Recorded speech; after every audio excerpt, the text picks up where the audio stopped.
first one's going to be Proverbs 18, and then the second one's going to be Ephesians chapter 4. Proverbs 18 is a great, great chapter. But tonight, guys, it's so the theme obviously is going to be more for couples, but it's actually for everybody. It's actually for everybody. You know, life is about relationships. Life is about relationships, and if you ever want to get ahead in life, you're going to have to know how to deal in relationships. You're going to have to know how to deal in relationships. So if you want to get a promotion, you want to get a pay raise, you got to know how to work with people. Life is about relationships. And someone put it like this: it is our relationships that define our lives. When we have good relationships, we are continuously inspired, we stay healthy, and we go on despite the odds that we face. How is that? Because of good relationships. You're able to face anything, but because you have good relationships around you, you're able to keep going. I found another quote, according to psychiatrist Robert Waldinger, the director of a research project, is he says, the clearest message that we get from this 80-year study is this: good relationships keep us happier and healthier. Good relationships keep us happier and healthier, period.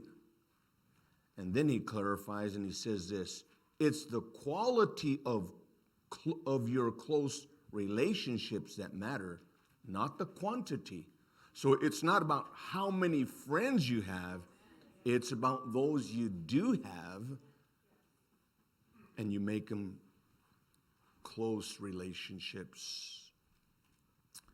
Here's what the Harvard study overlooked. It says, there is one relationship that is most crucial to our flourishing. According to a report published in the Journal for the Scientific Study of Religion, here's what it says: anxiety or a lack of certainty about one's relationship with the divine, or in other words, with God, represents a threat to psychological well-being. It was Oswald Chambers who turned out to be right when he said these words: there is only one relationship that matters, and that is your personal relationship to a personal Redeemer and Lord. Let everything else go, but maintain that at all cost, and God will fulfill his purpose through your life. You see, guys, there's an attack on keeping good relationships. There's an attack on keeping good relationships. The devil knows that if he can destroy relationships, he can destroy marriages, he can destroy families, he can destroy friends, churches. You can even lose your job when you don't know how to keep good relationships. How many know that people nowadays, people just love to live for self? Everything they do is about them to get ahead. They step on others. They'll backstab people to move forward. They'll do all kinds of things because it's all about them. But sooner or later, how many know that they realize that because they've done that, they've severed relationships in their lives. They've severed relationships in their lives. They've lost friends because they didn't care about relationships. But after some time, some people begin to get it. And they says, man, what I did was wrong. And so they begin to restore certain relationships. They begin to heal certain wounds with people. And now they're allowing God to change them in a way where they can better learn how to deal in relationships. How many have had to change some things in dealing with people? I think we can all lift our hands, right? We've had to change some things on how to deal with folks. You're learning that life is about relationships, and you know now that you have to be careful how you treat people. Because at the end, beloved, it's people you're going to need. At the end of your life, it's people you're going to need. So if we're going to grow in God, if we're going to grow in our marriages, if we're going to have church growth, relationships are a big part of it. So tonight's message, guys, the title is a little weird, and I'll tell you why I named it this way later on in the sermon. But the title's called Meat of the Tongue. What? Meat of the tongue. We're going to go first to Proverbs 18:21. In the Amplified Translation, it goes like this. Death and life are in the power of the tongue, and they who indulge in it shall eat the fruit of it for death or life. Another translation says, what you say can mean life or death. Those who speak with care will be rewarded. Those who speak with care will be rewarded. Okay, let's go to our second text, which is Ephesians in the New Testament, Ephesians chapter 4 and verse 29. Listen how Paul puts these words down in verse 29. Let no corrupt word proceed out of your mouth, but what is good for necessary edification, that it may impart grace to the hearers. Let no corrupt word proceed out of your mouth. Okay, so let's look first of all at we live in a selfish generation. Paul, the Apostle Paul, says this in 2 Timothy chapter 3, verse 1 through 4 in the Message translation. He says, don't be naive. There are difficult times ahead. As the end approaches, people are going to be self-absorbed, money-hungry, self-promoting, stuck up, profane, contemptuous appearance, crude, coarse, dog-eat-dog, unbending, slanderers, impulsively wild, savage, cynical, treacherous, ruthless, bloated windbags. What? Bloated windbags. Addicted to lust, allergic to God. Amazing. And then in the Amplified in verse number 4, it says they will be treacherous, betrayers, rash, and inflated with self-conceit. They will be lovers of sensual pleasures and vain amusements more than and rather than lovers of God. So people are going to be more concerned about self than others. We're at the place where people are so set on satisfying their flesh and pleasures that they will forget family, friends, church, and everything else.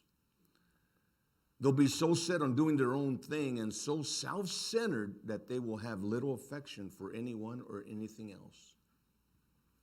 There's going to be little affection for the home, little affection between husband and wife. Men and women will become unfaithful and perverted. Little affection for God and the church.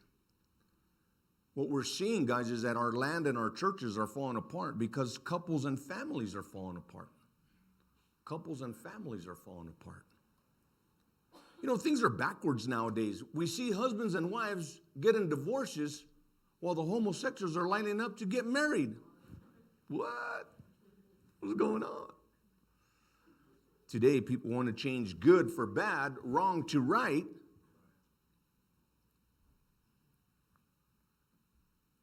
So when we talk about relationships, we got to talk about communication skills. That's my second point. Let's talk about communication skills. I think we need to brush up again on our communication skills. We need to brush up on our communication skills. Someone put it like this: words are like loaded pistols. Words are like loaded pistols. So, Pastor told you that, I like weapons, and I can load my 9mm, I can load it up with the magazine full of bullets. I can rack and have one in the chamber, and I can put it right here. That pistol just sitting there is not going to do anything. It depends how I use it. What am I going to use it for? Am I going to use it for good to defend myself, my family? Or am I going to use it for evil? Start shooting innocent people just for no reason. Words are like loaded pistols. Someone said the magic of the tongue is the most dangerous of all spells. Words have power. This is why you and I must be careful how we speak. We have to think before we speak sometimes. In the book of James, chapter 3, verse 9 and 10, with it, speaking about our tongue, with it we bless our Lord and Father, and with it we curse people who are made in the likeness of God. From the same mouth comes blessing and cursing, my brothers. These things ought not to be so. Proverbs 16, verse 24, pleasant words are like a honeycomb. Pleasant words. Sweetness to the soul and health to the bones. What's health to the bones? Pleasant words. Pleasant words. Has your wife been getting sick lately, husband? Maybe you might just check how you've been speaking to her. Ladies, stop bumping them with your elbow. Okay, no, all right. Proverbs 30, verse 14, there's a generation whose teeth are like swords and whose fangs are like knives. In the book of Proverbs, chapter 30, verse 32, the latter part of it. Or if you have devised evil, put your hand over your mouth. In other words, stop speaking evil. It's just put your hand over your mouth. Stop saying words like that. Proverbs 31, verse 26, speaks of the wise woman. It says, she opens her mouth with wisdom, and her tongue is the law of kindness. You see, guys, our words can bring division. It can bring division between friends, division in homes, and division in churches. In the book of Matthew, chapter 12, verse 25, it says, every kingdom divided against itself is brought to desolation. And every city or house divided against itself will not stand. And then Proverbs 11:29, he who troubles his own house will inherit the wind, and the fool will be servant to the wise of heart. I'm already in my point number 3. It's going quick, but point number 3 is a little bit longer. So remember I was telling you, how did I get the title, Meat of the Tongue? I was coming, I forgot what nation I was coming back from, and I'm at some airport, and I'm looking at these books, and there's a little book about that thick, and it had this story about this king, and African king. And I didn't know Africa had kings. In fact, when the next time I went to Nairobi, Kenya, Uganda, I went to Uganda, and I asked the pastor, hey, do you guys have a king? He goes, yeah, we still have a king. Really? And he doesn't have the same power as they used to, but we do have a king. Oh, okay. Anyway, so the story goes, this king, like every king, he wants and he picks a beautiful wife. They've been married a few years now, and as of late, he's been neglecting her. He's been neglecting her. Because of this, she now appears sad, weak, and even sickly. You see, he had stopped using the basics that had once kept her happy and full of life. He talks to her very little now. It wasn't like when he first set his eyes on her. Boy, he wanted to see her every day.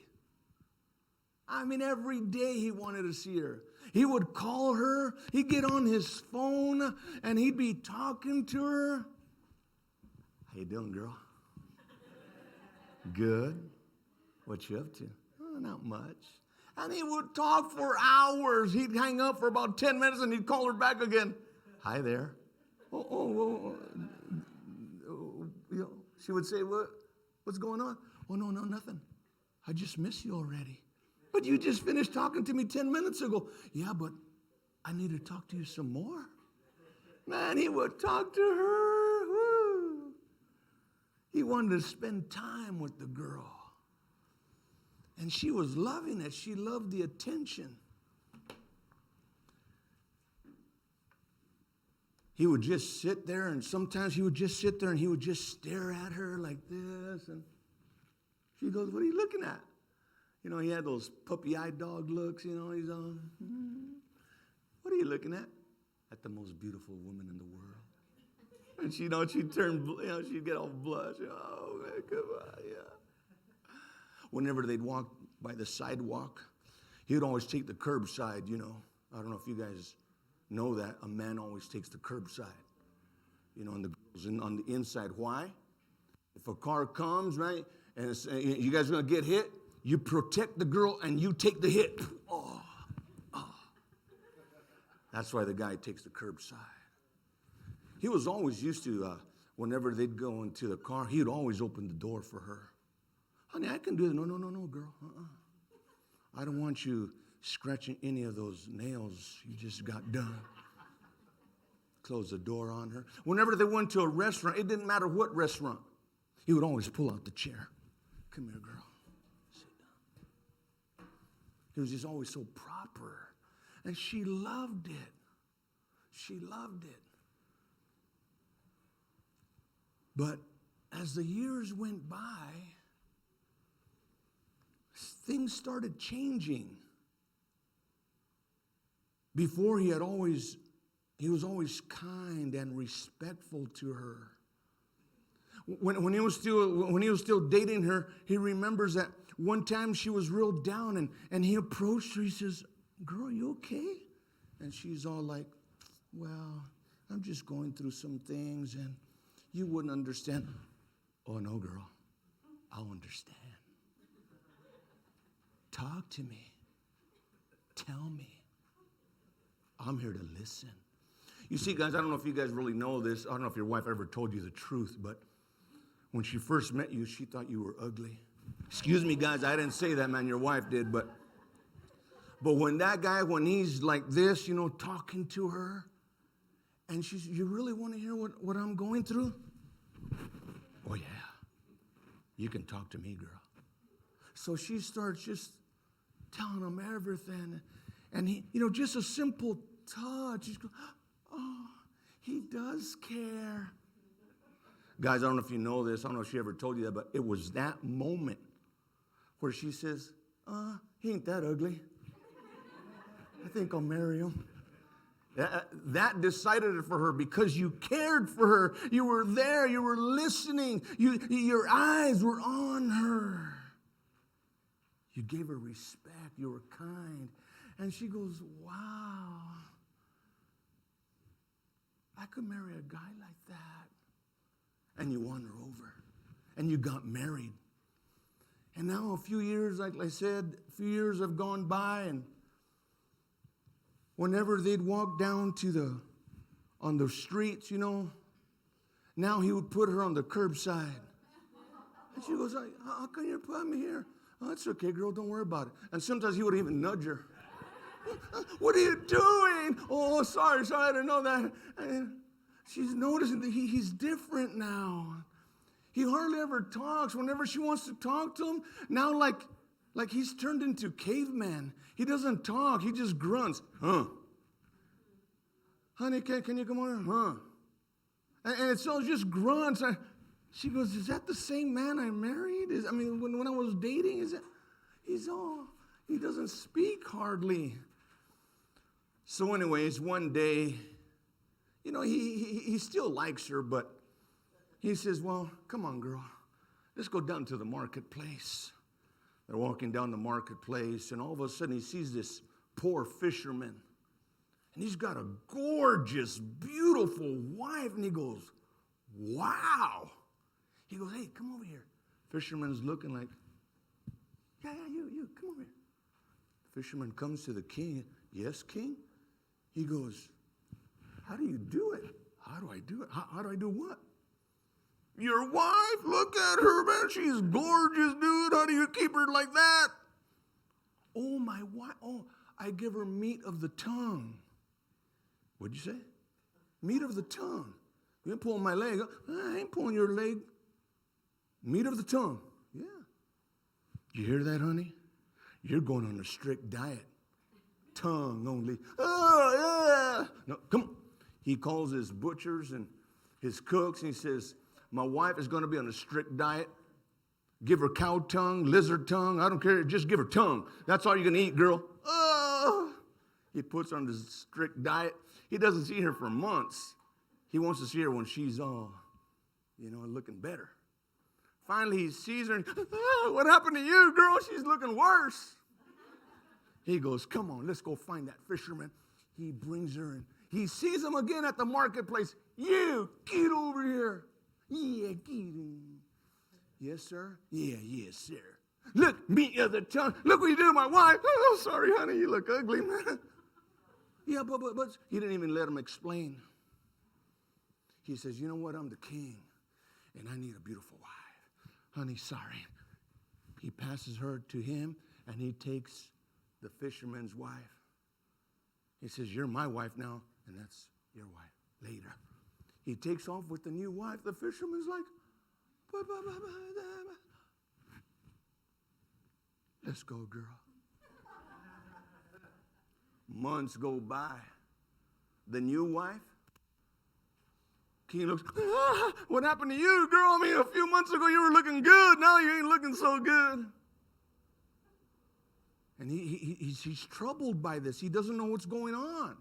So all by himself, he comes back to the marketplace. He's just walking around trying to think, what am I doing? What's going on with these girls?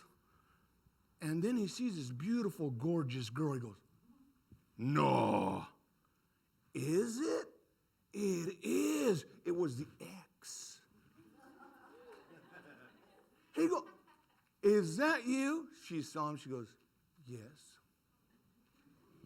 What happened to you, girlfriend? My new husband. He treats me good. He talks to me. She says when he comes home, he sits with me. He tells me stories. He listens to me. He sings to me. He makes me laugh. He enlivens me. He pays attention to me. He tells me he loves me every day. And he says that I'm the most beautiful woman in the world. And then she looks at the king and she says, that is meat of the tongue. He goes, oh, sorry, girl. I misunderstood. You see, he had forgotten to go back to the basics. When you were first dating, remember how you would talk with your wife? Remember, ladies, how you would be with him? You didn't like fishing, but he says, you want to go fishing? Oh, yes, I love fishing. You don't even know how to fish. But you went with him because you liked him. When some other girl wanted to get close to him right away, you'd get in. Back off, girl. This is mine, man. Get in. And you too, you liked him and you were doing your part and there was a connection there and you guys would talk and finally the king looks at her and he says, he's all remorseful and he says, will you come back to me? She thought about it long and hard for like maybe a second. Never. And she walks out. Listen to this. The best way you can love your church is to love your wife. The best way you can love your wife is to love your Lord. Someone said the gift of attention is perhaps the most precious and envied of all gifts. Even though we do not always realize that attention is warm and caring. By paying attention, we attribute meaning and importance. We offer nourishment. We give the presence and the energy of the heart. Inattention has a disruptive and depressing aspect about it. Inattention may and can be disastrous. Lack of attention is the greatest form of rudeness because inattention is cold and hard. I want to share with you the 3 A's. A as in Adam or apple, the 3 A's. First A is attention. The second A is affection, and the third A is affirmation. You know, guys, every one of us, we need the 3 A's. Every male and female, we all need the 3 A's. Attention, affection, affirmation. In Hebrews, in Ephesians, It says God calls the husband and wives to love and to serve each other. In Hebrews, it says with honor and integrity. Someone put it like this: it's not a lack of love, but a lack of friendship that makes unhappy marriages. You still love each other, but that friendship has been gone. You guys don't treat each other like you used to. The respect, there's no more respect. And listen, it hurts the relationship. Someone said, man has been created to be affectionate. Someone said, a hug is a great gift. One size fits all, and it's easy to exchange. Someone else said, kind words do not cost much, yet they accomplish much. Kind words do not cost much, yet they accomplish much. See, guys, if you want to get ahead, number one, it starts with God, your relationship with God. Number two, with your spouse. That includes your family. And then number three, it also includes your pastor. Because how many know God has put your pastor over you to help you in your spiritual walk? In the book of Psalms 133, verse 1 says, behold, how good and how pleasant it is for brethren to dwell together in unity. Like I said, guys, life is about relationships. And we're going to need people skills to make these relationships work. Proverbs 17, verse 14 says, the beginning of strife is like releasing water. Therefore, stop contention before a quarrel starts. Verse 22 says this, a merry heart does good like medicine, but a broken spirit dries the bones. A merry heart, when you stay happy, when you're in good relationships, there's a merry heart. It's good. It's like medicine. And a broken spirit, it says, but a broken spirit dries the bones. Psalms 141, verse 3, set a guard, O Lord, over my mouth. Keep watch over the door of my lips. Proverbs. Oh, that was that one. Okay. Another quote says this, the end of a marriage is always due to unresolved problems, unresolved communication problems, which are actually an inability to listen. An inability to listen. The best advice I ever heard someone give a couple, this one couple had come to their pastor, and they're having issues, and the pastor gives them some counsel, and then the wife says, Pastor, what advice could you give us as we leave the office? What advice can you give us? He says, be Christians. And the wife and the husband look at each other like, could you give us a little bit more? Be Christians. Again, they look at each other, little bit more? He says, no. Being a Christian is being Christ-like. You just be Christ-like, will take care of a lot of things. Listen to this quote. Or let me read, first of all, Matthew 7, verse 12. That's called the golden rule, which is this, therefore, whatever you want men to do to you, do also to them, for that's the law and the prophets. If every couple was to memorize this, Matthew 7:12, the golden rule, treat others the way you want them to treat you. Do you like when others are yell at you and call you names and curses? No. Okay, then don't do it to them.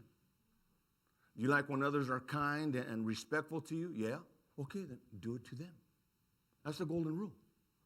Someone said the fragrance of kindness, gentle words bring life and health.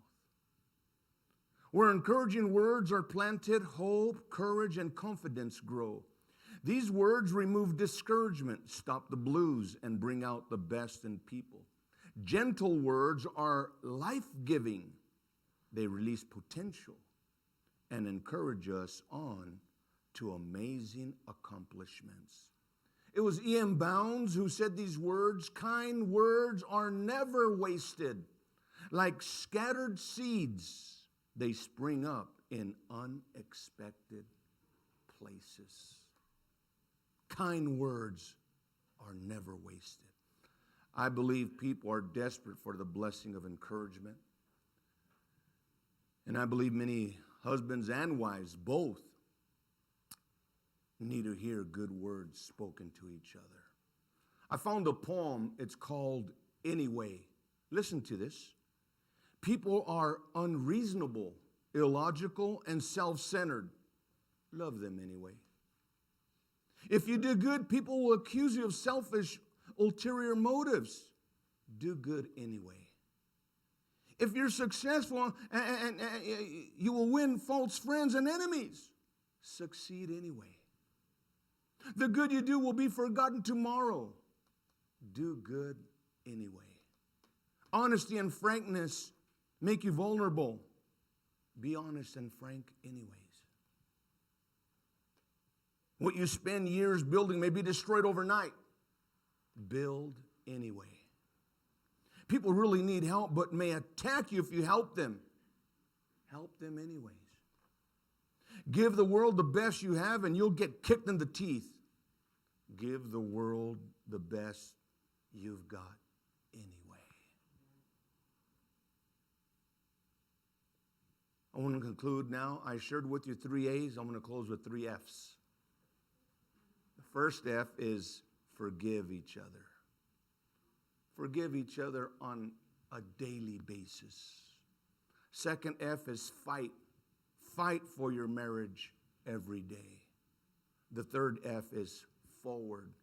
Move forward with God in your marriage every day. Forgive, fight, forward. Go forward with God. I want every head bowed and every eye closed. Thank you for being attentive tonight.